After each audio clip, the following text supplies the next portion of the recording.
মহিলা teacher class নিচ্ছে, তো ব্ল্যাকবোর্ড বাদ দিয়ে সব ছেলেরা ম্যাডামের দিকে তাকিয়ে আছে। বেসিক্যালি এই তিন পদ্ধতিতে শিরক হয়ে থাকে। যেমন কেউ বিশ্বাস করে যে আল্লাহ বলতে কেউ নাই, নাউজুবিল্লাহ।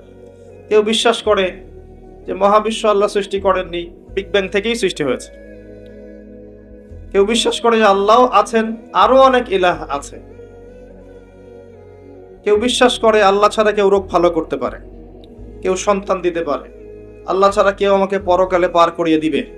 এরকম চিন্তা চেতনা কারো যদি থেকে থাকে, এটা হচ্ছে বিশ্বাসগত শিরক। আমি কি বোঝাতে পারছি? কিছু আছে কর্মগত শিরক।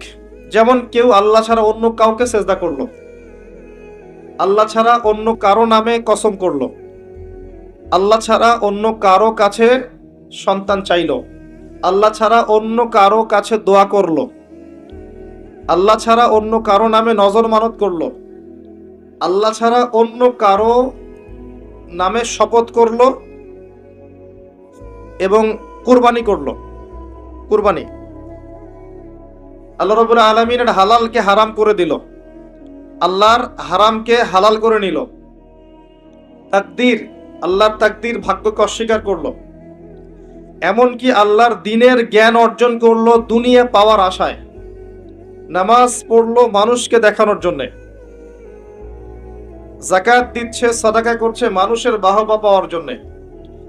মানুষ অনেক বড় আলেম, মুফাসসির বলবে, মুহাদ্দিস বলবে, শায়েখ বলবে, এই জন্যে দ্বীনের প্রচার করছে, দুনিয়ার স্বার্থে দ্বীনের জ্ঞান অর্জন করেছে। এগুলো সবই শিরকের অন্তর্ভুক্ত, কর্মগত শিরক। আবার কিছু আছে কথার মধ্যে শিরক। যেমন, কেমন আছেন? আপনার দোয়ায় ভালো আছে। কেমন আছেন? আপনার দোয়ায় ভালো আছে। আপনার মায়ের কি অবস্থা? মায়ের অবস্থা ভালো, ডাক্তারটা সময় মতো না আসলে মাকে বাঁচানো যেত না। যাত্রা কেমন ছিল? জার্নি খুব ভালো ছিল, ড্রাইভার অনেক ভালো ছিল, ড্রাইভারের দক্ষতায় অ্যাক্সিডেন্ট থেকে নিশ্চিত অ্যাক্সিডেন্ট থেকে বেঁচে গেছে।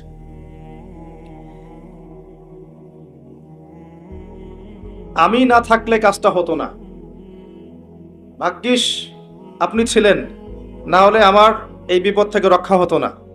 প্রচুর কথা বলতে গেলে সারা রাত চলে যাবে। কথার মধ্যে বেশি শিরক হচ্ছে। এমনকি অনেক গানের লিরিক্স দেখবেন, তোমাকে ছাড়া বাঁচবো না, তুমি আমার জীবন, তুমি আমার মরণ, এ ধরনের কথা আছে না? আসমান জমিন চন্দ্র সূর্য সব তোমার, তোমার জন্য চাঁদ নিয়ে এসে দিব, চাঁদে বাড়ি বানাবো, কত কথা। এই শিরিক এবং তাওহীদ আগে শেখেন, শেখার পরে আপনি উপন্যাস পড়বেন, কবিতা পড়বেন, গানের লিরিক্সগুলো পড়বেন, দেখবেন যে শিরিক দিয়ে ভর্তি। এমনি এমনি আল্লাহ পাক বিষয়গুলোকে হারাম করেন নাই, এখানে শিরক আছে। অনেক ক্ষেত্রে কুফরি কথা আছে, অনেক ক্ষেত্রে আবার ভক্তি প্রদর্শন করতে গিয়ে অতি ভক্তি হয়ে যাচ্ছে। আর হারাম ইনস্ট্রুমেন্ট তো আছেই, সব মিলিয়েই বিষয়টা হারাম।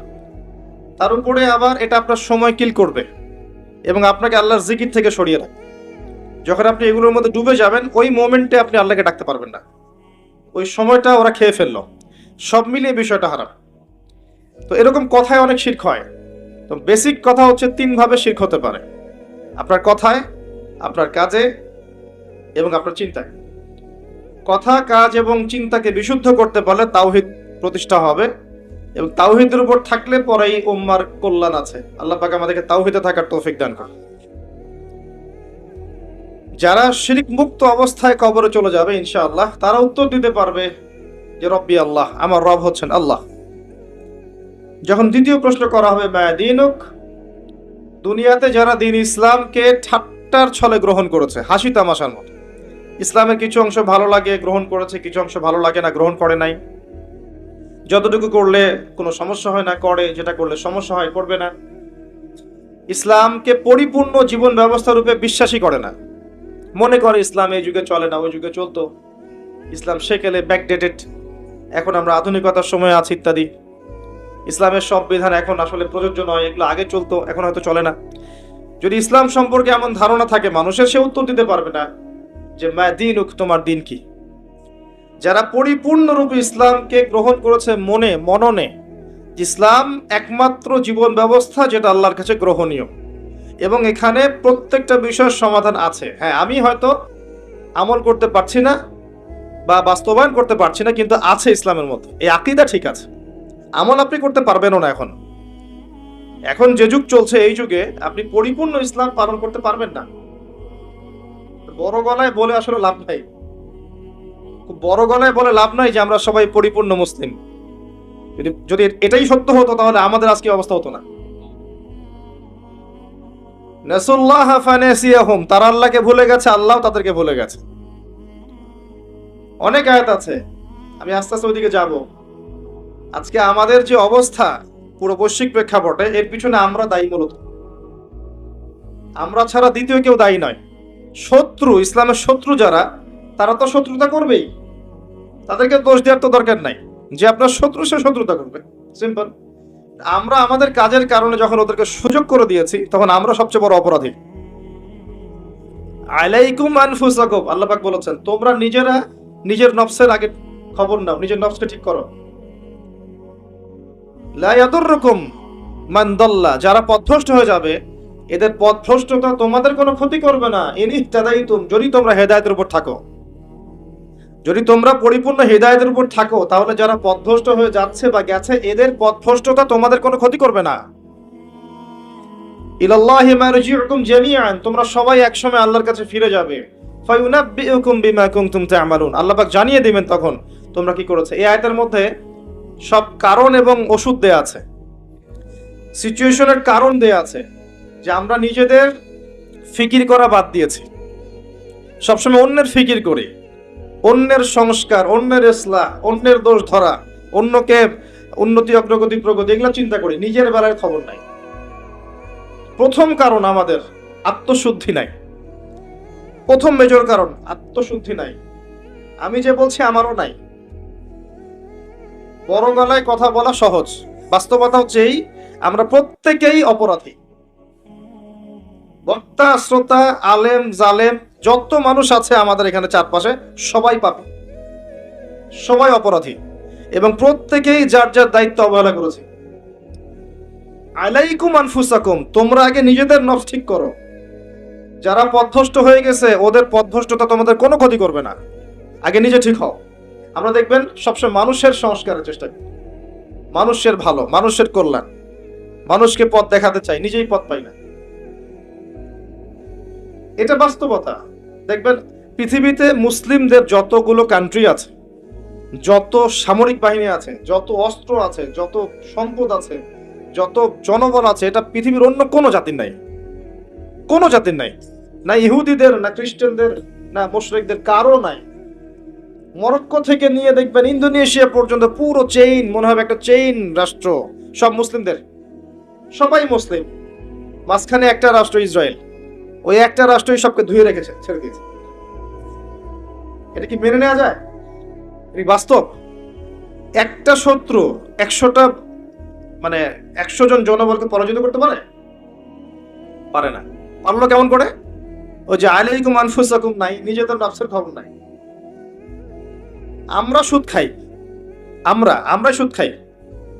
আমাদের ছেলেমেয়েরা জেনা করছে, আমাদের ছেলেমেয়েরা, আমাদের যুব সমাজ দেখবেন পর্ণাসক্ত, গার্লফ্রেন্ডের পিছনে সময় নষ্ট করছে। আমাদের যুব সমাজ, ঠিক বলেন না? আপনি ঠিক বললেও ঠিক, না বললেও ঠিক। আর আমি ঠিক বেঠিক বক্তা নই, কোনোদিন আমাকে শোনেন নাই ওয়াজ মাহফিলে বলতে, বলেন ঠিক না বেঠিক। আমি বলবো কি জন্য ঠিক না বেঠিক? যেটা ঠিক সেটা তো ঠিকই, আর যেটা বেঠিক সেটা বেঠিক। আপনি বললেই সেটা ঠিক হবে না তো, আপনি বেঠিক বললেও তো বেঠিক হবে না। সেটা ঠিক থাকবে। যদি সব মানুষ বলে সুদ হারাম, সব মানুষ যদি বলে সুদ হালাল, সুদ কি হালাল হয়ে যাবে? সবাই যদি বলে মদ হালাল, হালাল হয়ে যাবে? হবে না। পর্দা, আমরা বলছি পর্দা ফরজ, আর বেশিরভাগ মানুষ যদি বলে পর্দা করার দরকার নাই, পর্দা সেকেলের প্রথা, তাহলে কি পর্দা হারাম হয়ে যাবে? আল্লাহ যা বলবেন সেটাই ঠিক, রাসূল যা বলবেন সেটাই ঠিক, এর বাইরে কোনো ঠিক বেঠিক নাই। যে কথাটা বলছিলাম, দেখবেন আমরা মুসলিমরা সুদ খাই, আমরাই সুদ খাই। একজন মনে করেন নন মুসলিম, সে সুদ খাচ্ছে, ইহুদি সুদ খাচ্ছে, ধরেন খ্রিস্টান সুদ খাচ্ছে, ওদের সাথে আমাদের কি সম্ভব? ওদের কিতাবের মধ্যে তো সুদের এত ভয়াবহতা নাই, ওদের হাদিসের মধ্যে তো এত সুদ সম্পর্কে বিস্তারিত বলা নাই, এবং তারা তো মুহাম্মদ সাল্লাল্লাহু আলাইহি ওয়াসাল্লামকে স্বীকারও করে নাই। তারা তো প্রকাশ্যে আমাদের শত্রুতা করছে। ওদের কথা বাদ দেন, মুসলিমরা সুদ খাচ্ছে কেন? কোন উত্তর নাই। উত্তর যে নিজের নফস নষ্ট হয়ে গেছে, দুনিয়া পরকাল ভুলে গেছি, বাল তুসিরুনাল হায়াতাদ দুনিয়া, কিন্তু আল্লাহ বলেছে ওয়াল আখিরাতু খায়রু ওয়া আবকা। মুসলিমরা মদ খাচ্ছে না? এমন মুসলিম জেনারেশন আছে না এখন, এই যে আমাদের ইয়াং জেনারেশন, এদের ম্যাক্সিমাম দেখবেন মাদকাসক্ত। মাদকাসক্ত বলতে বোঝাচ্ছি মিনিমাম স্মোক করে, এটাও তো মাদক। এখান থেকে শুরু হয়ে ইয়াবা পর্যন্ত যায়, এবং এদের মধ্যে বেশিরভাগই দেখবেন জেনারেল শিক্ষিত। মাদ্রাসার ছেলেপেলে কিন্তু এত বেশি এডিক্টেড না, খুব কম, হয়তো 1% হবে না, 2% হবে না। তাহলে কি শিক্ষা দিচ্ছি আমরা এখানে? মাদ্রাসার দিকে যে আঙ্গুল তুলছি মাঝে মাঝে, এখানে কি শিক্ষা দিচ্ছি? কলেজ ইউনিভার্সিটি তো আমরাও পড়েছি, অনেকদিন বলেছি, এক মিস বা মহিলা টিচার ক্লাস নিচ্ছে, তো ব্ল্যাকবোর্ড বাদ দিয়ে সব ছেলেরা ম্যাডামের দিকে তাকিয়ে আছে। ছেলেদের ক্লাস নিচ্ছে মহিলা শিক্ষিকা, এবং তার মাশাআল্লাহ পোশাকও সুবহানাল্লাহ টাইপের, তো ব্ল্যাকবোর্ড দেখা বাদ দিয়ে সব ওইদিকে দেখছে। আবার আমরা দেখেছি মেয়েদের ব্যাচ, ছেলে টিচার পড়াচ্ছেন, কোচিং প্রাইভেট, মাঝে মাঝে গায়ে হাত দিচ্ছেন, বলছেন সে তো আমার মেয়ের মতো। হ্যাঁ, অনেক সময় এমনও হয়েছে ছাত্রীর সাথে স্যারের প্রেম। হাসছেন? কত ঘটনা লাগবে আপনার, কতগুলো ঘটনা লাগবে এরকম, একটা কথাও মিথ্যা বলছি না।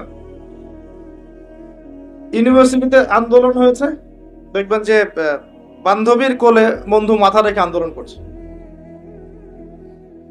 এটা হয় না? অনেক ক্ষেত্রে এমন হয়েছে যে এই ছেলে আর মেয়ে একসাথে পড়াশোনা করছে, এই পড়াশোনা করতে করতেই দেখবেন এক পর্যায়ে প্রেমের পরে আস্তে আস্তে সম্পর্ক গভীর হয়, পিতামাতার অমতেই অনেক ঘটনা ঘটে ফেলে। এরপরে দেখবেন একসময় ব্রেকআপ হয়ে যায়, তারপরে এই ছেলে হয় আত্মহত্যা করে অথবা মাদকের কাছে যায়, ওখানে প্রশান্তি খোঁজার জন্য, যেহেতু এখানে একটা বড় ছ্যাঁকা খেয়েছে। তারপরে যাবে মাদক থেকে মিউজিক, তারপরে গুন্ডামি করবে, মাস্তানি করবে, পড়াশোনা শেষ, লাইফটা ক্র্যাশ। প্রথমে একটা মেয়েকে দেখে ক্র্যাশ হওয়ার পরে পুরো লাইফটাই তার ক্র্যাশ হয়ে গেল। তো এই সুযোগটা কারা তৈরি করে দিল যে সবাই একসাথে পড়াশোনা করবে? এরা যতটা না দায়ী, সিস্টেম তার চেয়ে বেশি দায়ী। যদি এমন হতো ছেলেরা ছেলেদের জায়গায় ছেলে টিচার, মেয়েরা মেয়েদের জায়গায় মেয়ে টিচার, কোনো সমস্যা ছিল? উন্মুক্ত করে দিলেই সমস্যা হচ্ছে। মুসলিমরা উন্মুক্ত করছি, আমরা মুসলিমরা উন্মুক্ত করছি, এবং এখানে যদি কেউ হিজাব বা ইসলাম মেনে চলতে চায় তাকে অনুৎসাহিত করছি। সরাসরি হয়তো বলছি না, কিন্তু তার সাথে এমন আচরণ করছি যে তাকে ডিসকারেজ করা হচ্ছে, তাকে উৎসাহিত করা হচ্ছে না, তাকে মনস্তাত্ত্বিকভাবে আক্রমণ করা হচ্ছে। এবং অসংখ্য ঘটনা ঘটছে জেনার এবং ধর্ষণের এই ফ্রি মিক্সিং এর কারণে। স্কুল থেকে শুরু করে কলেজ থেকে আপনার বিশ্ববিদ্যালয় থেকে শুরু করে দেখবেন অফিস আদালত, প্রতিটা জায়গাতেই ফ্রি মিক্সিং। এটা সমাজের কাঠামোটা ভেঙে দিয়েছে। এটা আমরা মুসলিমরা করেছি, অমুসলিমরা করে দেয়নি। আলাইকুম আনফুসাকুম, নিজের দিকে দেখেন আগে, নিজের চরকায় তেল দেন, আমাদেরকে দেখেন। আমরা সুদ খেয়েছি, আমরা মাদক খেয়েছি, আমরা ফ্রি মিক্সিং অনুমোদন দিয়েছি, আমরা এই ফ্যামিলিস্ট রেভলিউশন করেছি। মেয়েদেরকে আমরা বাইরে বের করে এনেছি, পোশাক চেঞ্জ করে দিয়েছি, ছেলের পোশাক মেয়ে, মেয়ের পোশাক ছেলে। এবার এভাবে সমাজ চলছে। এর উপর আবার পর্নোগ্রাফি আছে, ভিতরে পর্ন দেখে যুব সমাজ, যুবতীরা সবাই দেখে, আর বাইরে বের হয়ে স্যুট প্যান্ট টাই পরে ঘোরে, মনে করে আমি খুব ভালো মানুষ। বাইরের চরিত্রটা আসল রূপ নয়। এভাবে চলছে। এই কাজগুলো কিন্তু আমরা করছি। আমি নিজেদের কথা বলবো আজকে, বাইরের কারো কথা বলবো। শুধু আমাদের দিকে দেখেন, শুধু মুসলিমদের দিকে দেখেন। বাইরের মানুষের দিকে আঙ্গুল তোলা আমি বন্ধ করে দিয়েছি এখন। নিজে ঠিক না হলে বাইরের দিকে চোখ তুলে কোনো লাভ নাই। আমরা নিজেরা যদি ঠিক না হই, বাইরের দিকে আঙ্গুল তুলে কোনো লাভ নাই। বড় বড় স্লোগান দিয়ে কিচ্ছু হবে না, বিশ্বাস করেন। ইসলামের অনেক চূড়ার ইবাদত আছে, ভিত্তি ঠিক না করলে চূড়ার ইবাদত করে লাভ হবে না। একটা বাড়ি তৈরি করছেন, 20 তলা ফাউন্ডেশন দিয়েছেন, একটা ফাউন্ডেশন ঠিক নাই, তাহলে আমি কি ছাদ বসাতে পারবো? ফাউন্ডেশন ঠিক নাই। মুসলিমদের ম্যাক্সিমাম দেখবেন আকীদা ঠিক নাই, কোনটা শিরক কোনটা তাওহীদ বুঝতে পারে না। কত মুসলিম আছে শিরক কাকে বলে ডেফিনেশন জানে না, শিরক কাকে বলে, শিরকের প্রকারভেদ কি কি, কোন কোন কাজ করলে শিরক হয়। আর শিরক তো এমন ইবাদত যেটা আমলনামায় থাকলে আমলনামা ডিলিট হয়ে যাবে। কারো আমলনামায় যদি শিরকের পাপ থাকে, শিরকের পাপ, আমলনামার নেকিগুলো নষ্ট হয়ে যাবে, নাউযুবিল্লাহ। সূরা জুমারের মধ্যে আল্লাহ পাক বলেছেন, লাইন আশরাকতা লায়াহবাতান্না আমালুকা, তুমি যদি শিরক করো হে নবী, তোমার আমল নষ্ট করে দেব আমি। সেখানে আমরা কি শিরক সম্পর্কে আমরা ওয়াকিফাল নই। মুসলিমদেরকে দেখেন, 5 ওয়াক্ত নামাজ কয়জন মুসলিম পড়ে? বেসিক কথায় আসেন, নামাজ তো বেসিক ইবাদত, তাই না? জামাতের কথাও না হয় বাদ দিলাম, মনে করেন জামাতের কথাও বাদ দিলাম, বেসিক জামাত ইসলামের কথা বলছি না, আবার মসজিদে জামাতের নামাজের কথা বলছি, মসজিদে নামাজের কথা বলছি, জামাতের কথা বাদ দেন। বেসিক বাসায় 5 ওয়াক্ত নামাজ কয়জন পড়ে? হাত তোলেন দেখি, আপনি জরিপ করেন, দেখেন বাসায় 5 ওয়াক্ত নামাজ কয়জন পড়ে দেখবেন। এবার বলেন জামাতে গিয়ে নামাজ পড়ে 5 ওয়াক্ত কতজন মুসলিম? আবার দেখবেন ফজর এশা জামাত কতজন পড়ে। নামাজটা দেখেন, নফল সুন্নত মোস্তাহাব পড়ে আসেন, ফরজ নামাজের কথায় আসেন। ফরজ জিনিস যে মুসলিম নারীরা পর্দা করবে, সিম্পল, এটা আমাদের পোশাক। মানে আমরা যেমন এই যে গেঞ্জি পরি, শার্ট প্যান্ট পরি, নর্মালি হচ্ছে মেয়েদের পোশাক হচ্ছে মেয়েরা পর্দা করবে, এটা আল্লাহ নর্মাল পোশাক দিয়েছেন। আর যারা নর্মাল পোশাকটা পরছেন এরা পশু। পশু নিজের সতীত্ব বুঝবে না, সে তার সম্ভ্রম বুঝবে না। একজন মানুষ তো বুঝবে তার সম্ভ্রম কি জিনিস। আপনি সতর ঢেকে রাখেন না, এটা নর্মাল পোশাক, সাধারণ পোশাক। তাদের পুরো দেহটাই তো সতর, ওটা ঢেকে রাখবে, পর্দা করবে, সতর, স্বাভাবিক, এটা নর্মাল। কতজন মুসলিম নারী এখন পর্দা করে এটা দেখবেন। তবে আপনাদের এদিকে পর্দার প্রচলন বেশি, এটা আমি জানি, আলহামদুলিল্লাহ, এটা আল্লাহ শুকরিয়া। তবে দিন দিন মেয়েদের পর্দা বাড়ছে, এটা ঠিক। যতই মেয়েদেরকে বেপর্দা করার চেষ্টা করা হচ্ছে, আলহামদুলিল্লাহ মেয়েদের বোরখার সংখ্যা বাড়ছে। কি বোরখা পড়ছে সেটা পরের কথা, বোরখার সংখ্যা বাড়ছে। এরপরে যারা পড়ছে ওদেরকে আমরা রিকোয়েস্ট করব যে ডিজিটাল বোরখাটা ছেড়ে দেন, যেটা পরে আপনার দেহের কাঠামো বোঝা যায়, এটা ছেড়ে দেন। ছেড়ে দিয়ে এমন একটা বোরখা বানান যেটা ঢিলে ঢালা, যেটা পরলে আপনার দেহের কাঠামো বোঝা যায় না। উৎসাহিত করেন, যেহেতু তারা পড়েছে, সেলোয়ার কামিজ থেকে এই বোরখা এসেছে, ইনশাল্লাহ এই বোরখা থেকে খাস পর্দাও যাবে ইনশাল্লাহ। উৎসাহিত করা উচিত। এবং কোন কোন ক্ষেত্রে তারা ইমানের দিক থেকে পুরুষদের অগ্রগামী। হ্যাঁ, অনেক ক্ষেত্রে এমন আছে, আমরা ওদেরকে সুযোগ দিই না বলে। অনেক ক্ষেত্রে মেয়েরা অনেক বেশি স্ট্রং ইমানের দিক থেকে। কয়দিন আগে একজন প্রমাণ করে দেখালো না, দিন দিন ছেলেরা মেয়ে হচ্ছে সাইকোলজিক্যালি, আর মেয়েরা ছেলে হচ্ছে। এখনকার যুব সমাজকে দেখবেন, কথাবার্তা, চাল চলন, ওঠা বসা, পোশাক আশাক, মানে চলন বলন, সব দিক থেকে নারী নারী ভাব একটা। গলার ভয়েস, কথা বলার স্টাইল, পোশাক আশাক, অঙ্গভঙ্গি, রুচিবোধ সব দেখবেন মেয়েদের মতো হয়ে গেছে। পুরুষের সেই গায়রত, সৌর্যবীর্য, ব্যক্তিত্ব, গলার ভয়েস কিছুই নাই, দেখবেন খেয়াল করে দেখেন।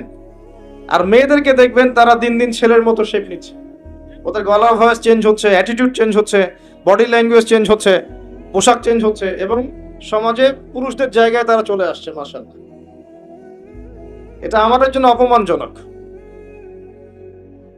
এবং অনেক ক্ষেত্রে ইমানের ক্ষেত্রে তারা পুরুষদের অগ্রগামী হয়েছে, এটা আমরা বুঝতে পারছি দিন দিন। যখন পুরুষদের গায়রত কমে যাবে, আল্লাহ পাক মেয়েদের হাতে পতাকা দিবেন ইনশাআল্লাহ। দেখেন, একজন নারী ইসমাঈল আলাইহিস সালামের মতো সন্তান জন্ম দিতে পারে, একজন নারী, একজন মুত্তাকি দিনদার মেয়েই পারবে ওমর রাদিয়াল্লাহু আনহু, খালিদ বিন ওয়ালিদ রাদিয়াল্লাহু আনহু তাদের মতো প্রজন্ম জন্ম দিতে।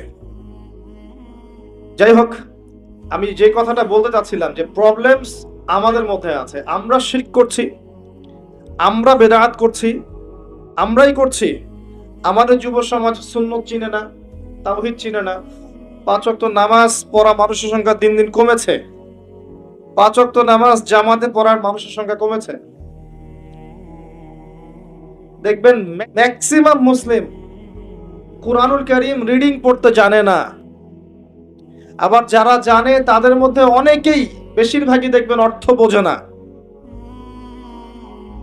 হ্যাঁ, এমন শত শত হাফেজ আছেন যারা কোরআনের অর্থ জানেন না। এমন অনেক মুসলিম আছেন যারা কোরআন চোখেও পর্যন্ত দেখে নাই। এমনও প্রজন্ম আছে। হ্যাঁ, এটা আমাদের অবস্থা। এর উপরে কোরআনের আদেশ মানা, নিষেধ, বর্জন করা এগুলো তো অনেক দূরের কথা। কতজন মুসলিম পার্ট টাইম বোঝেন?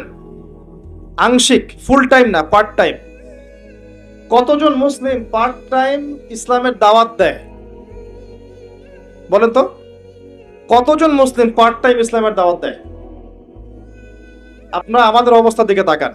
এ দেখেন, তাওহীদ, সুন্নত, আপনার নামাজ, আপনার অর্থনৈতিক জীবন, পর্দা, যুব সমাজ, প্রতিটা ক্ষেত্রে দেখবেন আমরা পিছিয়ে পড়েছি। তো আল্লাহ যে বলেছেন আলাইকুম আনফুসাকুম, তোমরা নিজেদের অবস্থাকে ঠিক করো। নিজের অবস্থা ঠিক না করলে কি আমাদের দ্বারা অন্যের সংস্কার হবে? একজন ব্যক্তি যদি ঠিক না হয়, কখনো পরিবার ঠিক হবে? পরিবারগুলো ঠিক না হলে সমাজ কখনো ঠিক হয়? আর সমাজ নেই তো রাষ্ট্র, রাষ্ট্র নেই তো বিশ্ব। মূল কথা ব্যক্তির দিকে ফিরে আসে। মানুষ মনে করে একজন ব্যক্তি চেঞ্জ হলে আর এমন কি হবে। না ভাই, একটা বাতি থেকে আরেকটা বাতি জ্বলবে, আরেকটা বাতি থেকে আরেকটা বাতি জ্বলবে। এভাবেই দেখবেন আস্তে আস্তে আলোকিত হবে পরিবেশটা, অন্যথায় হবে না। রাসূলুল্লাহ সাল্লাল্লাহু আলাইহি ওয়াসাল্লাম মক্কার 13 বছর ধরে একটা একটা করে বাতি জ্বালিয়েছেন। জ্বালান নাই? এই বসেন এখানে, কি সমস্যা আপনার? ফটো সেশন করতে আসছেন এখানে? আশ্চর্য একটা ব্যাপার। এখানে কোরআনের কথা হচ্ছে, হাদিসের কথা হচ্ছে, আপনি পিকচার তুলছেন। সুবহানাল্লাহ, এই হচ্ছে অবস্থা। আল্লাহ পাক সূরা আরাফে বলেছেন, ওয়ালাকাদ যারানা লিজাহান্নামা কাসীরাম মিনাল জিন্নি ওয়াল ইনস লাহুম কুলুবুন লা ইয়াফকাহুনা বিহা। প্রচুর মানুষ আর জিনকে দিয়ে আমি জাহান্নাম পূর্ণ করব। কি অপরাধ? কলব দিয়েছিলাম, উপলব্ধি করতো না। যতগুলো কথা বলেছি একটাও কানে ঢোকে নাই। কুলুবুন লা ইয়াফকাহুনা বিহা, হৃদয় দিয়েছি, উপলব্ধি করে না। ওয়ালাহুম আযানুন লা ইয়াসমাউনা বিহা, কান দিয়েছি, শোনে না। ওয়ালাহুম আ'য়ুনুন লা ইউবসিরুনা বিহা, চোখ দিয়েছি, দেখে না। উলাইকা কাল আনআম, আল্লাহ পাক বলেছেন এরা হচ্ছে গবাদি পশুর মতো। দে জাস্ট লাইক ক্যাটলস, গবাদি পশু। বাল হুম আদাল, বরং তার চেয়ে নিকৃষ্ট। ওয়া উলাইকা হুমুল গাফিলুন, এরা গাফিল সম্প্রদায়। আল্লাহ বলেছেন এই আয়াতের মধ্যে। মুসলিমদের অবস্থা আজকে এমন, কর্ণগুহরে কথা ঢোকে না, হৃদয়ের মধ্যে কথা প্রভাব ফেলে না। চোখ আছে, আল্লাহ চোখ দিয়েছেন, দেখে না। সারা দিন লৌকিকতা নিয়ে ব্যস্ত হয়ে আছে, বেসিক কোনো কাজই নাই। আমি বেসিকের কথা বলেছি না? 5 ওয়াক্ত সালাত, আপনি জরিপ করে দেখেন কতজন মানুষ নামাজ পড়ে, কতজন মুসলিম কোরআন তেলাওয়াত করতে পারে, জরিপ করে দেখেন। জরিপ করে দেখেন সুদ ছাড়া কতজন মানুষ চলছে, কয়জন মানুষের পরিবারে হালাল রিজিক যাচ্ছে, কতজন পরিবার, মুসলিম পরিবারের মেয়েরা পর্দা করে, কতটা মুসলিম পরিবারের ছেলেরা অজুর ফরজ কয়টা সেটা জানে। বিবি, এমবিএ, ডক্টরেট সব করে শেষ করে ফেলেছে, অজুর ফরজ কয়টা বলতে পারবে না, নামাজের ওয়াজিব কয়টা, ফরজ কয়টা, আহকাম আরকাম কিছুই বলতে পারবে না, যাকাত দিতে হয় কিভাবে, নিসাব সেটাও বলতে পারবে না।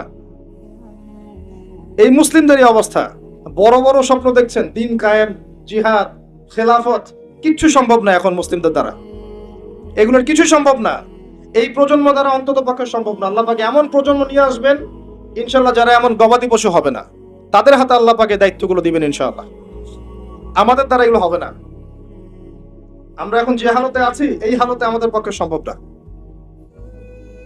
আল্লাহ রাব্বুল আলামিন কোরআনে বলেছেন, ওয়াইন তাতাওয়াল্লাউ ইস্তাবদিল কওমান গায়রাকুম, তোমরা যদি দায়িত্ব পালন করতে না পারো, তোমরা যদি তোমাদের উপর অর্পিত দায়িত্ব পালন না করো, আল্লাহ পাক অন্য কওমকে তোমাদের জায়গায় নিয়ে আসবে। সুম্মা লা ইয়াকুনু আমসালাকুম, এরা তোমাদের মতো এরকম অপদার্থ হবে না। সুম্মা লা ইয়াকুনু আমসালাকুম, এরা তোমাদের মতো অপদার্থ হবে না। দিনের বেসিক ঠিক নাই ভাই, আমাদের দিনের বেসিক জিনিস ঠিক নাই, আমাদের কারো পরিবারের আদর্শ ঠিক নাই। আমরা মনে করছি যে আমাদের পরিবারগুলো সব জান্নাতের টুকরা, প্রত্যেকটাই জাহান্নামের টুকরা, ইল্লা মাশাআল্লাহ। আর যারা সঠিক দিনের উপর আছে এদের সংখ্যা নিতান্তই নগণ্য।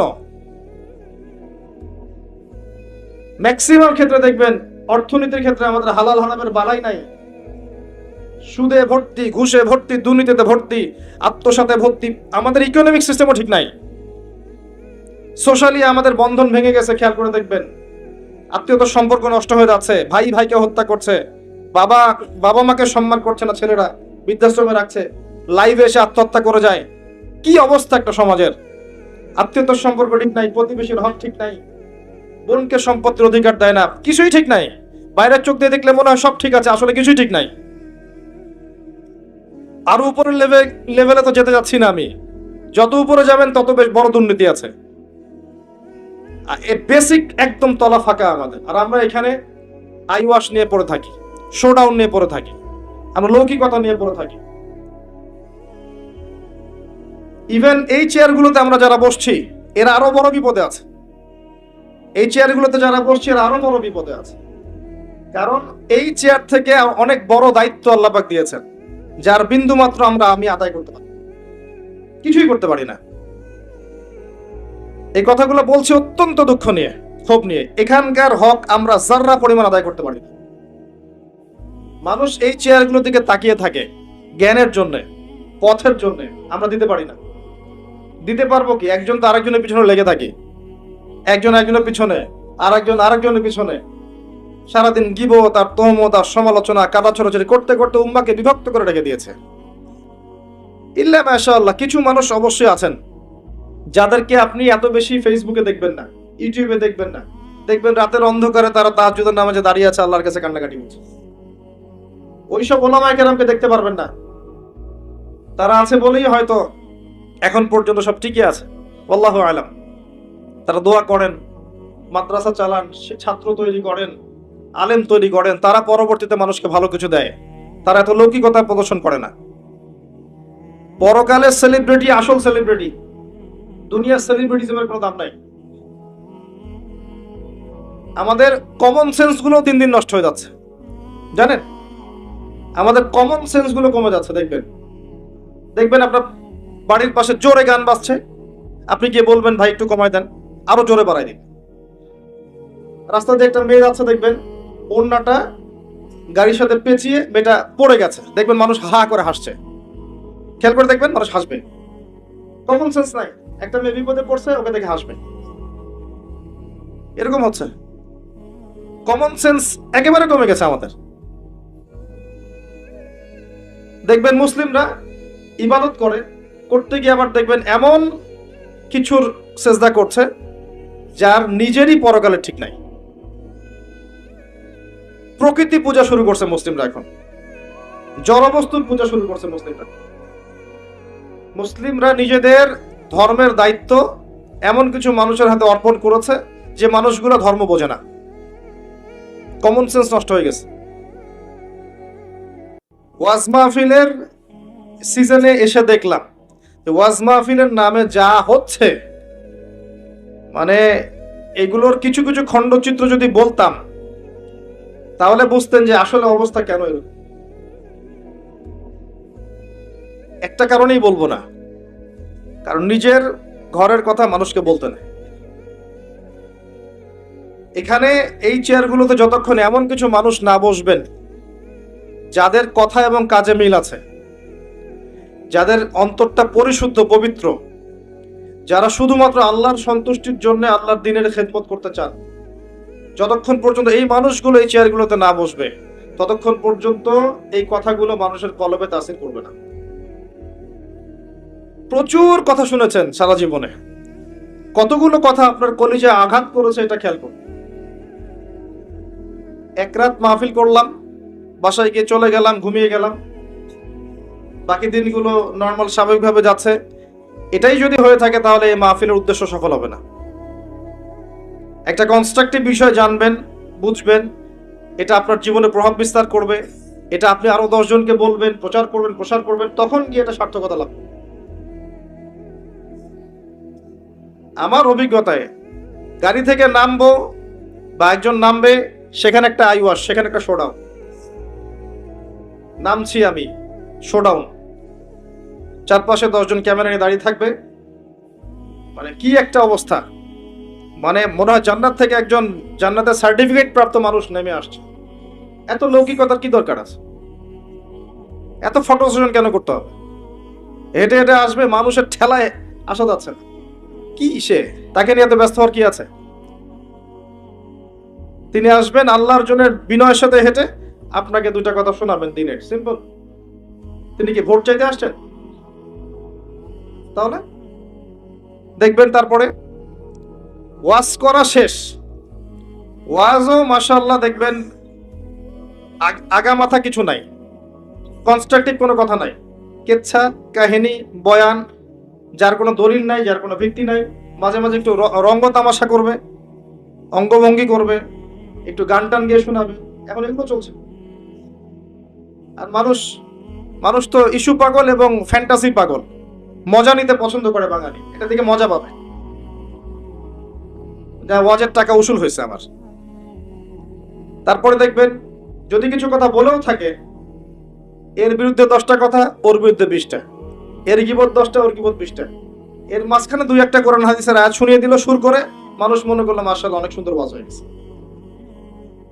ওয়াজ শেষ, সবাই গোল করে তাকে ঘিরে ধরে সেলফি স্ট্রং, কি শিখলেন ওয়াজে? তাহলে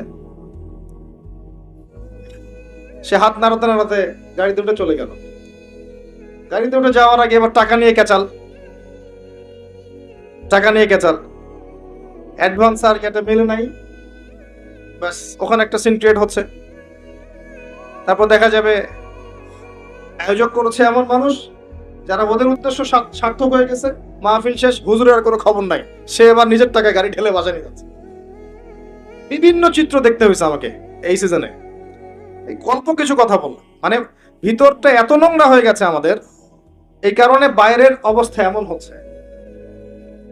আমি একটা কথাই বলবো আজকে ওয়াজে, একটা টপিকে কথা বলবো শুধু, সেটা হচ্ছে আলাইকুম আনফুসাকুম, নিজের নফসকে ঠিক করেন, আত্মশুদ্ধি অর্জন করেন, নিজে ঠিক হন, বাকি সব ঠিক হয়ে যাবে ইনশাআল্লাহ।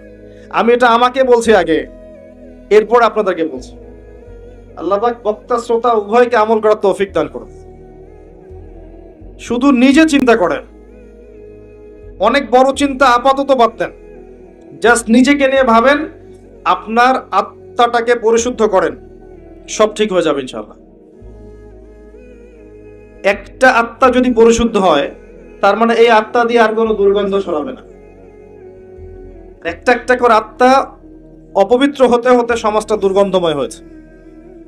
কি জিনিস? আপনার দেহটাই শুধু দেহ নয়, এর সাথে একটা আত্মা আছে। আত্মা আসলো কোথা থেকে? রুহের জগৎ থেকে। এই জায়গাটা ভালো করে বোঝেন, আত্মা কোথা থেকে আসলো? রুহের জগৎ থেকে। এটা কোথায়? আলমে আরওয়াহ, যেখানে আমাদের আত্মাগুলোকে রাখা ছিল। আল্লাহ রাব্বুল আলামিন আত্মাগুলোকে সৃষ্টি করেছেন, একটা জগতে রেখেছেন, জগৎটার নাম দিয়েছেন আলমে আরওয়াহ। আদম সন্তানের সমস্ত আত্মাগুলো সেখানে ছিল। এখান থেকে আত্মাটাকে আপনার মায়ের গর্ভে এনে দেয়া হয়েছে।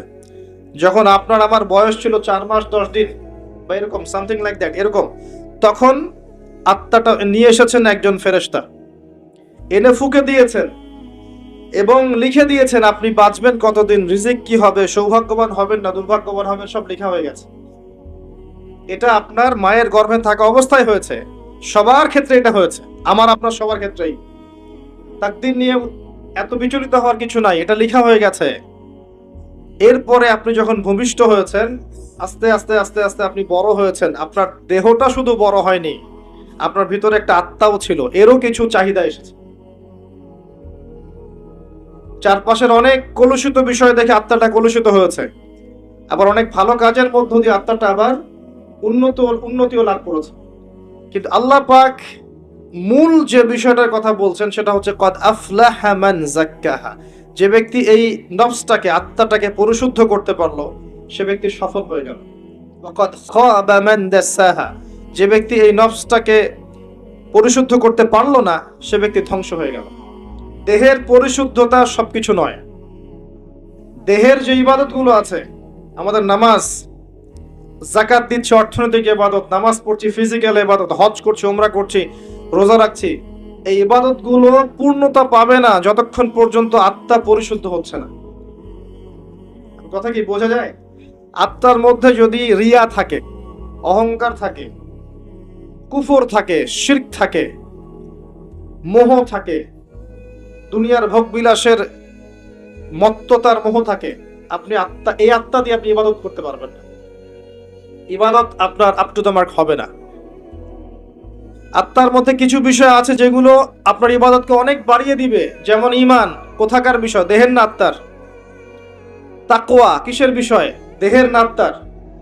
তাওয়াক্কুল আল্লাহ ভরসা কোথায় থাকে? দেহে না আত্মায়? ভালোবাসা, আল্লাহর প্রতি ভালোবাসা কোথায় থাকে? দেহে না আত্মায়? আল্লাহর প্রতি বিনয় কোথায় থাকে? দেহে না আত্মায়? আল্লাহর ভয় কোথায় থাকে? দেহে না আত্মায়? সবকিছু আত্মা কেন্দ্রিক। ঈমান, তাওহীদ, আপনার মোহাব্বত, তাওয়াক্কুল, তাওয়াজু, প্রতিটা বিষয় কার সাথে সম্পর্কিত? আত্মার সাথে। আবার এই আত্মার মধ্যে যদি আপনি নিয়ে আসেন রিয়া, অহংকার, হিংসা, বিদ্বেষ, এই বিষয়গুলো চলে আসে, আল্লাহ দ্রোহিতা, কুফর, আত্মাটা নষ্ট হয়ে যায়। ওই আত্মা দিয়ে দেহের ইবাদত তখন কবুল হচ্ছে না। তাহলে মূল বিষয়টা কি? আত্মার পরিশুদ্ধি। এটা আল্লাহ পাক বলছেন আলাইকুম আনফুসাকুম, তোমরা প্রত্যেকে নিজ নিজ নফসকে ঠিক করো। এখন কি কি করলে আপনার নফস ঠিক হতে পারে? সবগুলো এক লেকচারে বলা সম্ভব নয়। এই জায়গায় মনোযোগ দিয়ে শোনেন, কয়েকটা খালি টিপস বলবো কি কি কাজ করলে আপনার আত্মা পরিশুদ্ধ হতে পারে। এটা সবচেয়ে ইম্পর্টেন্ট কাজ এখন মুসলিম উম্মার। এক নাম্বার কাজ হচ্ছে আপনাকে তাওহীদ বুঝতে হবে, শিরক থেকে দূরে থাকতে হবে। এক নাম্বার কাজ, যে কথাটা আমি প্রথমে বলেছিলাম। 2 নাম্বার হচ্ছে রাসূলুল্লাহ সাল্লাল্লাহু আলাইহি ওয়াসাল্লামের সুন্নাহর উপর নিয়মিত আমল করতে হবে, অন্য কোনো আদর্শ গ্রহণ করা যাবে না। দৈনিক যে সুন্নাহগুলো আছে এই সুন্নাহগুলো অ্যাপ্লাই করতে হবে। আমি প্রফেটিক লাইফস্টাইল নিয়ে আরো লেকচার দিয়েছি, ওখানে পাবেন। ঘুমানো থেকে শুরু করে একদম সকাল থেকে রাত পুরো জীবনটাকে আপনি কিভাবে সুন্নাহ মাফিক কাটাতে পারেন এই বিষয়ে অনেক লেকচারও আছে, বইপত্র আছে, পড়ে নেবেন। আজকে ওই দিকে আমি কথা বলছি না। এতটুকু বলবো, প্রতিটা কাজ মুহাম্মদ সাল্লাল্লাহু আলাইহি ওয়াসাল্লামের সুন্নাহ মাফিক করলে পরে আপনার পুরো জীবনটাই হবে ইবাদত। এই জন্য আল্লাহ পাক আপনাকে সৃষ্টি করেছেন, ওয়া মা খালাকতুল জিন্না ওয়াল ইনসা ইল্লা লিয়াবুদুন। এটাই হচ্ছে সেই আয়াতের ব্যাখ্যা। আর আমরা আল্লাহর ভালোবাসা পেতে চাইলে তার রাসূলকে অনুসরণ করতেই হবে, আদারওয়াইজ অন্য কোনো ভাবে আমরা তার ভালোবাসা পাবো না। যদি কেউ মুহাম্মদ সাল্লাল্লাহু আলাইহি ওয়াসাল্লামকে বাদ দিয়ে অন্য আদর্শ গ্রহণ করে, সে তার হাত কামড় দিবে, কিয়ামতের মাঠে আক্ষেপ করতে থাকবে, ইয়া লাইতানি ইত্তাখাযতু মা রাসূলি সাবিলা। সে বলবে ইয়া ওয়াইলাতা লাইতানি লাম আত্তাখিয ফুলানান খলিলা, সেই কথা বলবে। এটা 2 নাম্বার। 3 নাম্বার হচ্ছে কোরআন এবং সুন্নাহ এমন মানুষের কাছে গিয়ে শেখা, এটা বেশি ইম্পর্টেন্ট। প্রথমে তাওহীদ, তারপর সুন্নাত, এরপর হচ্ছে সোহবত। কোরআন এবং সুন্নাহ এমন মানুষের সংস্পর্শে গিয়ে শেখা যাকে দেখে আপনি কোরআন সুন্নাহ শিখতে পারবেন, এটা বেশি ইম্পর্টেন্ট। মানুষ স্বভাবগতভাবেই দেখে শিখে। সাহাবায়ে কেরাম রাদিয়াল্লাহু আনহুম আজমাইন, তারা কিন্তু বই পড়ে ইসলাম শেখেন নাই। আমার কথা বুঝতে পারছেন? আল্লাহর রাসূল কিন্তু সূরা একটা কাগজে লিখে দিয়ে বলেননি বাসায় গিয়ে পড়ে শিখে নিও, এই হাদিসগুলো পড়ে বাসায় শিখে নিও। বরং তারা সব সময় রাসূলের সাথে থাকতেন, তিনি কিভাবে ওঠেন, কিভাবে বসেন, কেমন করে কথা বলেন, কখন রাগ হন, কখন হাসেন, কিভাবে খান, কেমন করে ইস্তেঞ্জা করেন, সব দেখতেন। তারা দেখতেন না? এমনকি ব্যক্তিগত সময়েও তারা বাসায় চলে যেতেন, গিয়ে শিখতেন। রাসূলকে না পেলে তার স্ত্রী থেকে জিজ্ঞাসা করতেন কেমন করে রাসূল এটা করেন, কেমন করে ওটা করেন। এটা হচ্ছে সাহবাত। এখন আমরা কি রাসূলকে পাবো? কিভাবে পাবেন? তার হাদিসগুলো আপনার বাসায় আছে, এই হাদিসগুলো পড়ে আপনি জানতে পারবেন, কিন্তু আপনি প্র্যাকটিক্যাল বুঝতে পারবেন না। প্র্যাকটিক্যাল কোথায় বুঝবেন? যে ব্যক্তি বা যে আলেম, যে শায়েখ, যে ওস্তাদ, যে মুআল্লিম, যার কাছে যার ভিতরে সুন্নাহগুলো ইনস্টল করা আছে তাকে দেখে শিখতে পারবেন। কথা বুঝতে পারছেন? এমন ব্যক্তি যে আপনাকে পড়াচ্ছেন, মুআল্লিম বা ওস্তাদ বা বক্তা বা শায়েখ বা মুহাদ্দিস বা আলেম, যিনি যার কাছে গিয়ে আপনি ইসলাম শিখছেন, তার মধ্যে যদি সুন্নত থাকে তখন আপনি এই সোহবতটা পাবেন। এখন এমন মানুষের সংখ্যা কি খুব বেশি না কম? কিন্তু থাকবে। আল্লাহ পাক যেহেতু বলেছেন ইয়া আইয়ুহাল্লাযীনা আমানু কুনু মা'আস সাদিকিন, সত্যবাদীদের সাথে থাকো, আপনি ইনশাআল্লাহ খুঁজে পাবেন। কিয়ামত পর্যন্ত আর থাকবে না, থাকবে না। অতএব কিয়ামত পর্যন্ত এমন মানুষও থাকবে ইনশাআল্লাহ। খুঁজে নিতে হবে, খুঁজে নিতে হবে। ডিফিকাল্ট আপনার জন্য, কারণ আপনি বাহ্যিকভাবে যাদেরকে দেখে মনে করছেন ইসলামের একদম কাণ্ডারি, দেখবেন তাদের ভিতরে ইসলাম নাই। এমন অনেক মানুষ আছে, আছে না? বাহ্যিকভাবে দেখে মনে হবে দ্বীনের কাণ্ডারি, ভিতরে নিজের ইসলাম নাই। তো এখানে আল্লাহর কাছে দোয়া করতে হবে, আল্লাহ যেন আমাদেরকে উত্তম ওস্তাদ দান করেন, উত্তম শায়েখ দান করেন, উত্তম আলেম দান করেন, যাদেরকে দেখে আমরা দিন শিখতে পারি। এটা সোহবত। সোহবত ছাড়া আত্মশুদ্ধি হবে না। কারণ আপনার আমার মধ্যে কি ভুল ত্রুটি হচ্ছে এটা তারা ধরিয়ে দিতে পারবে। এবং অনেক বিষয় সূক্ষ্ম আছে যে আপনি বিনয়ী হচ্ছেন না অহংকারী হচ্ছেন, আপনি গায়রতওয়ালা হচ্ছেন নাকি নিজের ব্যক্তিত্বকে নষ্ট করছেন, এগুলো তারা ধরতে পারবেন, আপনি পারবেন। নূর আছে যাদের মধ্যে, আল্লাহর নূর যাদের মধ্যে আছে, তাদেরকে দেখে শিখতে হবে। কিভাবে? মুসা আলাইহিস সালামের মতো। মনে আছে মুসা আলাইহিস সালাম সফর করলেন খিজির আলাইহিস সালামের কাছে যাবেন বলে, তার কাছে জ্ঞান শিখবেন বলে। খিজির আলাইহিস সালামের সাথে সফর করে তিনি জ্ঞান শিখলেন। যেই খিজির আলাইহিস সালাম আল্লাহর নূর দিয়ে দেখছিলেন, যেটা মুসা আলাইহিস সালাম দেখতে পারেন নাই। মুসা আলাইহিস সালাম বলছেন, কেন নৌকা ফুটা করলেন, কেন বাচ্চাকে হত্যা করলেন, কেন দেয়াল নির্মাণ করলেন? কিন্তু খিজির আলাইহিস সালাম আল্লাহর নূর দিয়ে দেখছিলেন। তিনি বলেছেন, যদি নৌকা ফুটা না করতাম তাহলে জলদস্যু নিয়ে যেত, যদি বাচ্চাকে হত্যা না করতাম বাচ্চা বড় হয়ে বড় কাফের হতো, যদি এই দেয়াল নির্মাণ না করতাম এর নিচে থাকা গুপ্তধন এই এতিম বাচ্চারা পেত না। পড়ে দেখেন সূরা কাহফ। বাহ্যিক চোখ দিয়ে মুসা আলাইহিস সালাম যা দেখেছেন তা সত্য ছিল না। আল্লাহর নূর দিয়ে, অন্তর্দৃষ্টি দিয়ে খিজির আলাইহিস সালাম যা দেখেছেন এটা ছিল সত্য। ওইরকম মানুষের কাছে যেতে হবে, তাহলে কি আপনি আত্মশুদ্ধি অর্জন করতে পারবেন। সোহবত ছাড়া হবে না, একা একা হবে না। আর যদি এমন কাউকে না পান তাহলে কি হবে? তাহলে যারা দিনদার মানুষ তাদের কমিউনিটির মধ্যে থাকেন, যারা দুনিয়াদার, দুনিয়া নিয়ে পড়ে আছে, সারাদিন দুনিয়ার ফিকির, এদের সাথে মিশিয়েন না। কথা বুঝতে পারছেন না? দুনিয়াদারদের সাথে বেশি মিশেন না, যারা দিনদার ওদের সাথে মেশেন। যে আপনাকে পরকালে কথা স্মরণ করাবে এর সাথে মেশেন, ইনশাআল্লাহ আপনি আল্লাহ নূরের মধ্যে থাকবেন। যত দুনিয়ার ভিতরে ঢুকবেন তত আপনি হারিয়ে যাবেন, দুনিয়ার মধ্যে যত ঢুকবেন তত হারিয়ে যাবেন। আর আমাদের এখনকার চলাফেরার মধ্যে পরিবার, সমাজ, অর্থনীতি, ব্যবসা, মুআমালাত সবখানে দেখবেন দুনিয়ার আলাপ বেশি। খালি দুনিয়ার দুনিয়া, দুনিয়ার দুনিয়া, তাই না? খুব কমই হয় মৌতের কথা কতবার আলোচনা করা হয় বলেন দেখি। মৌতের কথা আলোচনা করা হয় কতবার? কবরের আযাব নিয়ে কতবার কথা বলা হয়? কবরের শাস্তি, বারজাখের জীবনের শাস্তি নিয়ে কতবার কথা বলা হয়? কবরের পর যে মিজান, পুলসিরাত, জান্নাত জাহান্নাম আছে, এগুলো নিয়ে কত আলোচনা করা হয়? বেশিরভাগ আলোচনা দেখবেন অন্যের গীবত, অথবা মুভিজ নিয়ে, সিনেমা নিয়ে, গান নিয়ে, নাটক নিয়ে, পলিটিক্স নিয়ে। পলিটিক্স নিয়ে কথা বলে যে বোঝে না সেও কথা বলে। দেখবেন তরকারিওয়ালা, রিক্সাওয়ালা, ভ্যান চালক সবাই পলিটিক্স নিয়ে কথা বলছে। কোন পলিটিক্সের বোঝে নাকি? এটা নিয়ে তারা কথা বলবেন যারা বোঝেন। আমার কথা বলার দরকার নাই, কারণ আমি বুঝি না। ইকোনমিক সেক্টর, ইকোনমিক সেক্টর সবাই বোঝে। যারা ইকোনমিক্স এর দক্ষ তারা বুঝবে ইকোনমিক সেকশন কি, ব্যাংকিং সিস্টেম কি, ওয়ার্ল্ড কারেন্সি কি, ওয়ার্ল্ড অ্যাফেয়ার্স কি হচ্ছে, এগুলো তারা বুঝবেন, তারা কথা বলবেন। দেখা যায় সবাই সব বিষয়ে কথা বলতে যায়, আর সমস্যা বাদে। যে ধর্ম ভালো বোঝেন তিনি ধর্মের কথা বলবেন। মানে আমরা আমাদের কথাগুলোকে বেশিরভাগ সময় অহেতুক নষ্ট করি, যেটা বুঝি না সেটা নিয়ে কথা বলি। অহেতুক কঠিন কঠিন সাবজেক্ট, কঠিন কঠিন দর্শন, তত্ত্ব, এগুলো নিয়ে কথা বলতে থাকি, অথচ বাস্তবতার সাথে এগুলো কোনো সম্পর্কই নাই। এগুলো আমাদের আত্মাটাকে নষ্ট করছে। আমি একটা লেকচারে বলেছিলাম, আবারও বলছি আপনাদের সামনে, ইবনুল কাইয়্যুম রাহিমাহুল্লাহ বলেছেন, উনি একজন বড় আলেম ছিলেন, বড় মুজাদ্দিদ, যার সমপর্যায়ের আলেম এখন খুঁজে পাওয়া দুষ্কর। ইবনে তাইমিয়া রাহিমাহুল্লাহর ছাত্র। তিনি বলেছেন, কিছু কিছু হালাল কাজ আছে যেগুলো মানুষের অন্তরকে মেরে ফেলে। কিছু হালাল কাজ আছে যেগুলোর অতিরিক্ততা মানুষের অন্তরকে মেরে ফেলে। যেমন 1 নাম্বার, বেশি কথা বলা। বেশি মানুষের সাথে কথা বলবেন, অন্তর মরে যাবে। 2, মানুষের সাথে বেশি মেশা। বেশি বেশি মানুষের সাথে মিশবেন, আপনি মানুষের দ্বারা প্রভাবিত হবেন। আর বেশিরভাগ মানুষ যেহেতু অজ্ঞ হবে এবং খারাপ হবে, আপনার ভেতরে খারাপই ঢুকে যাবে।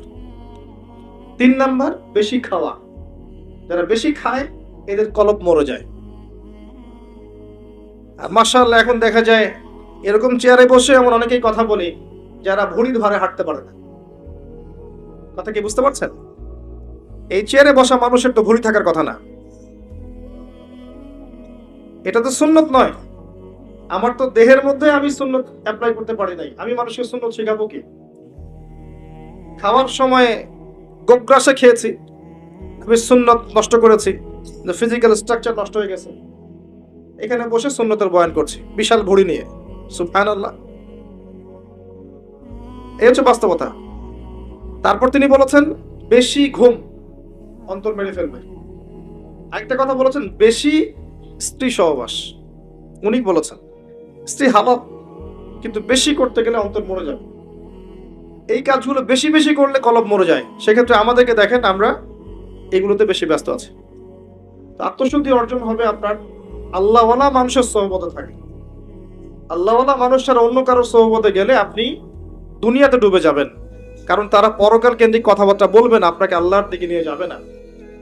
প্রতিটা বৈঠক আজকে থেকে একটা নিয়াত করেন, আজকের পরে যে বৈঠকেই বসবেন অন্তত একবার আল্লাহর কথা আলোচনা করবেন, একবার রাসূলের প্রতি দরুদ পড়বেন। করা যাবে? যেখানেই বসেন, ব্যবসায় বসেন, বাণিজ্যে বসেন, চাকরিতে বসেন, মসজিদে বসেন, এলাকায় বসেন, পলিটিক্যাল আলোচনায় বসেন, যেখানেই বসেন অন্তত একবার আল্লাহর কথা বলবেন, একবার রাসূলের কথা বলা যাবে না? এরপরে সেখান থেকে ওঠার আগে একটা দোয়া পড়ে উঠবেন, সেটা হলো সুবহানাকা আল্লাহুম্মা বিহামদিকা আশহাদু আল্লা ইলাহা ইল্লা আনতা আস্তাগফিরুকা ওয়া আতুবু ইলাইক। ফজিলত, ওই বৈঠকে যদি অহেতুক কোনো কথা হয়ে যায় এটার কাফফারা হয়ে যাবে ইনশাআল্লাহ, গুনাহটা মাফ। আর যদি ভালো কোনো কথা বলে থাকে এটা কিয়ামতের মাঠে সওয়াবের একটা বুলন্দ হয়ে থাকবে, সওয়াব হিসাবে বুলন্দ হয়ে থাকবে, এটা আপনাকে দেয়া হবে ইনশাআল্লাহ। আমরা আমাদের ভিতরটা চেঞ্জ করি। আসেন, আত্মশুদ্ধি, সোহবত লাগবে। 1 নাম্বার বলেছি কি? তাওহীদ লাগবে, শিরক রাখা যাবে না। 2 নাম্বার সুন্নত লাগবে, বেদাতের সাথে আপোষ করা যাবে না। এই যে একটা কথা বলে অন্যদিকে যাই, বেদাতীদের একটা শাস্তি আছে, কিন্তু সারা জীবন প্রচুর আমল করেছে কিন্তু আমলগুলো নবীর তরিকায় হয়নি। এ কারণে হাওজে কাউসারের পানি যখন নবী সাল্লাল্লাহু আলাইহি ওয়াসাল্লাম খাওয়াতে যাবেন একটা পর্দা পড়ে যাবে। এটা সহিহ বুখারীতে হাদিসে এসেছে, একটা পর্দা পড়ে যাবে। এবং নবী সাল্লাল্লাহু আলাইহি ওয়াসাল্লাম নিজে বলবেন ইন্নাহুম মিন্নি, এরা তো আমার উম্মত। কেন পর্দা পড়ে গেল?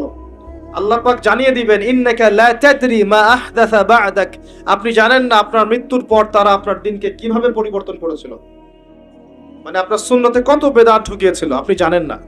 আল্লাহর নবী নিজে বলবেন সাল্লাল্লাহু আলাইহি ওয়াসাল্লাম সুহকান সুহকান লিমান গায়্যারা বা'দি, দূর হয়ে যাও, দূর হয়ে যাও যারা আমার পরে দিনকে পরিবর্তন করেছো, বেদাত করেছো। তো সুন্নতে থাকতে হবে, বেদাতে যাওয়া যাবে। এরপরে বলছে সোহবত, আল্লাহওয়ালা মানুষের সোহবতে থাকতে হবে। 4 নাম্বার হচ্ছে বেশি থেকে বেশি কোরআন তেলাওয়াত করা যাবে ইনশাআল্লাহ। বেশি থেকে বেশি ডেইলি অন্তত একটা করে সূরা পড়তে পারবেন, অন্তত একটা পৃষ্ঠা পড়তে পারবেন। কোরআনে কতগুলো পৃষ্ঠা আছে বলেন দেখি? আল কোরআনের আলো যে ঘরে ঘরে জ্বালতে চান, কোরআনে কয়টা পৃষ্ঠা আছে বলেন এখন? আলেম ওলামারা পারবে। 600 পৃষ্ঠা। একটা হাফেজি কোরআনে কয়টা পৃষ্ঠা আছে? আমার কথায় রাগ করবেন না, আমি বাস্তবতা আর যা চলমান এর মধ্যে আমি পার্থক্য দেখতে পারি। অনেক আমাদের আশা আল কোরআনের আলো ঘরে ঘরে জ্বলুক, তাই না? দেখবেন ঘরে ঘরেই কোরআন পড়তে জানে না। তো ঘরে ঘরে প্রতিটা মানুষ যদি কোরআন পড়তে না জানে, আলো কি এমনি এমনি জ্বলবে না? আসলে অযথা স্লোগান দিয়ে লাভ আছে? সুন্নতের আলো ঘরে ঘরে জ্বালো, খুব সুন্দর কথা, মাশাআল্লাহ। তো প্রত্যেকটা ঘরে ঘরে তো সুন্নতের পাবন মানুষ লাগবে নাকি? এমনি এমনি জ্বলবে? আপনি বাস্তবতা হচ্ছে এই যে আপনি ঘরে ঘরে খুঁজে দেখেন প্রত্যেকটা ঘরে একটা করে কোরআন তেলাওয়াত করা মানুষ পান নাকি? আজকে খুঁজে দেখেন, প্রত্যেকটা ঘরে একটা করে মানুষ দেখান যে কোরআন তেলাওয়াত করে নিয়মিত। তা আলো কেমন করে জ্বলবে ভাই? কিছু হলেই উপরের দিকে আঙ্গুল তুলি আমরা, তাই না? ওইখানে সমস্যা, ওইখানে সমস্যা, ঘরে তো সমস্যা, উপরে আঙ্গুল তুলে লাভ কি আমার? তো কোরআনের আলো ঘরে ঘরে জ্বলবে ঠিকই ইনশাআল্লাহ, যখন প্রতিটা ঘরের মানুষরা কোরআন পড়তে শিখবে। প্রত্যেকদিন 1 পৃষ্ঠা করে পড়তে পারবেন? 600 পৃষ্ঠার বই, মানে প্রতি 20 পৃষ্ঠায় একটা করে পারা শেষ হয়েছে। যারা হাফেজ 20 পৃষ্ঠা পড়তে আধা ঘন্টাও লাগে না। আপনি আরেকটা কি জানি গেমস আছে, ফ্রি ফায়ার, এটা খেলে 2 ঘন্টা নষ্ট করছেন। টিকটক করে নষ্ট করছেন সময়, অযথা স্ক্রল করছেন, নষ্ট করছেন, 2 ঘন্টা নষ্ট করছেন। সময় কে দিয়েছে আপনাকে? এই যে সময়টা নষ্ট করছেন আপনি, সময়টা কে দিয়েছে আপনাকে? এই সময়ের মালিকটা কে? আমি নিজে কি আমার হায়াতের মালিক? তা আমাকে কে অধিকার দিল 2 ঘন্টা নষ্ট করার? যে দিনের প্রতিটা কাজ কোরআন সুন্নাহ মতো করার চেষ্টা করছে, এখন সে ক্লান্ত হয়ে পড়েছে, এখন ঘুমাবে। এই ঘুমটার জন্য আল্লাহ পাক নেকি দিচ্ছেন। দিনের জন্য আপনি চেষ্টা করছেন, নামাজ পড়ছেন, দিনের জ্ঞান অর্জন করছেন, সুন্নাহর মতো জীবনযাপন করছেন, এখন টায়ার্ড হয়ে গেছেন, ঘুমাবেন। এই ঘুমটার জন্য আপনি নেকি পাচ্ছেন। আল্লাহ পাক এত সুবিধা দিয়েছেন।